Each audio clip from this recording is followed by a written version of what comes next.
celebration here yesterday. How would you like to do this? So I said to our guys, we're going to practice at 10 o'clock tomorrow, 11. Is it Sunday? Is that the Yeah. day they- And Malik goes, can we make it a little later? I said, no. In fact, I might make it 9 because I figured he was saying, acting like he was going out or something. He goes, Coach, the World Cup. I go, you want to watch that? He goes, yeah. I said, we'll put it on the big screen and we'll watch it. So we'll make practice at 12. Ends at 12. Perfect. So then we're all watching it. We're up there. Our guys are down here. And of course, that incredible ending. And it was really neat. And to watch our guys, because some had picked France. And he said it was worth moving practice back, although I ended up moving it back to almost 1 o'clock now because of all the things that happened. But it was really worth it. I enjoyed it. I enjoyed watching them more than I enjoyed. And then of course, I used it as a tool. So I said, did you see the emotion, the way those guys handled it, the joy of some and the sorrow of others? And so I got my 2 cents out of it. It was worth moving practice back. Any championship event kind of like that? Yeah, that's exactly what I said to him. I said, you have to learn and see what championship events are like.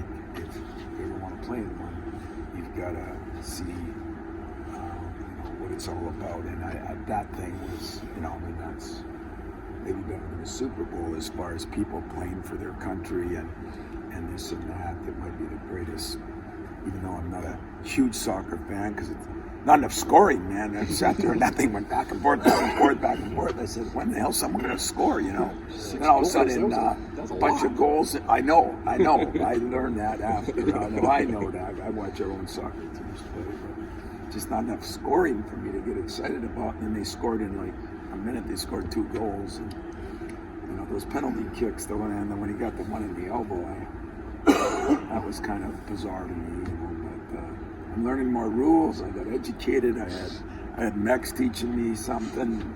It's the only sport he could participate in because, you don't have to be of great stature to play that. And as Messi is one of the greatest. He's not very big either, so I should love that sport. But I did love the day. I loved watching my guys. It was pretty cool. You're salivating with all this practice time? I am.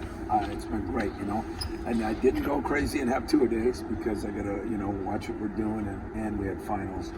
But I did go just about every day except a couple during finals. And really felt, you do it and you say, wow, this is what we were missing, the timing of things, to this, to that.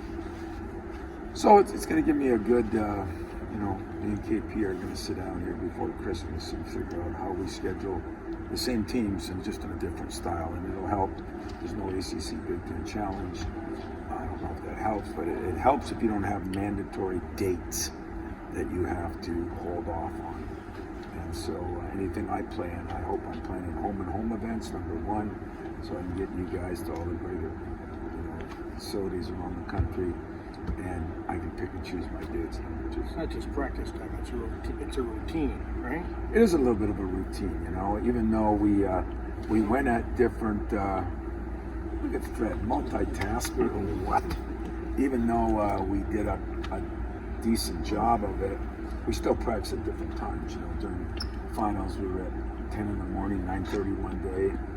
And even now, we've gone around some things with the World Cup and then our limited playing, so you got different practice times. But that's okay because you got different playing times too. At least you got some consistency in what happens every day. Is Malik still on track to get back here? Yeah, he actually did a few defensive sliding drills today. I know that sounds crazy, but that was a big step in the right direction. The biggest step is now tomorrow. Is there any soreness from that? He's been shooting, doing layups, doing that. A little bit of working out, and hasn't had any, and that's all positive. But he will not play in the game on Wednesday, so I'll take all the drama out and tell you the truth. He's not playing. For Campy's sake, I'd like to tell him all my players are not playing, and that's surprising, because he's such a jerk and the things he does to me every year.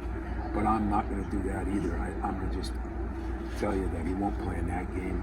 But the plan is to hopefully start playing in the Buffalo game, depending on how everything goes, and then what happens when he goes home, and whether we can keep him rehabbing and keep him getting in better and better shape. I think the best thing that happened to me in the last 4 days was see Jaden Akins go from what I thought was 85% was probably 70 now that I look at it, because he's a lot better shape. He's a lot more comfortable mentally. So, that's the things that happen with injury, especially when you're a senior. You're halfway through the year almost. You really want to have your physical abilities right, your conditioning right, but your mental ability right. Meaning you're worried about, are you playing free, are you playing not to get hurt every time, to use a better term. He's beaten him, but he's scared you a few times, hasn't he? We've been 1 in the country, 2 in the country, 5 in the country, 7 in the country. We beat him about 20 straight times, is that what it is, or 18, whatever it is. And those odds are not good for us, and he's a good coach on a serious note. And he's had some injuries now, Finally, his kid from Aslan has played last night. He was out with a broken arm or a broken bone in his arm or something. And so he should be full go now as far as his players. And one guy would have made a difference on a couple of those 1 and 2 point losses, overtime losses. So, it's concerning for us because it's very seldom been a blowout. If they weren't good and we were really good, if we were really good and they were pretty good, it's always been a close, tight game, and that's never changed in most of the years we've won. With Jaden, you had mentioned coming into this stretch that the practice time would be important. I guess how much has this benefited him? Well, it'd be a good question to ask him sometime, but I think it has a lot. I think just the comfort level when I see him go in there now, a little bit wild and crazy, which we gotta always calm him down a little bit. But that's nice to see instead of questioning things and going in there. Maybe not offensive rebound like he was, or not going to dunk like he was. The aggressiveness, but I think there's a comfort to him right now that he's not worried about his foot anymore. Now, I could be wrong, but that's the impression I get. And so now it's just a matter of continue to build confidence, get his game back. I mean, when you're off that many weeks, or months actually, his game's got to come back. I told you early that, his brain would tell the ball to dribble and the ball would tell the brain to go to hell. And that's about the way it was. I mean, he was losing the ball, he was this and that. But I know the kid, and he is such a hard worker. The problem is he hasn't been able to actually get 2 days in and get some shooting in. But now when he comes back from Christmas, I'm expecting Jaden to start going 2 days on his own, and he'll get that back even faster. You worry about that, especially with a guy like Malik, trying to make up for lost time. Yeah, well, I worry more about Jaden doing that. And Jaden thought he could make every shot and make every play, but he's really done a good job of kind of understanding that. I must have told him 19 times, slow down, let it come to you. Jaden's a different guy than Malik. I'm not saying that positively or negatively, but Malik, I think, a little more experienced, a little bit better understanding of things. I don't think he'll want to do that. What I'm hoping he does is gradually get back as far as starting the defensive end, rebound the ball, and the shooting will be the last to come. But he's been able to shoot a little bit more now, so hopefully that would be a big thing for us if we can get those 2 guys back. And then we built some depth because we were forced to, and now that all works to your advantage if I can get the 2 guys back the way they were playing.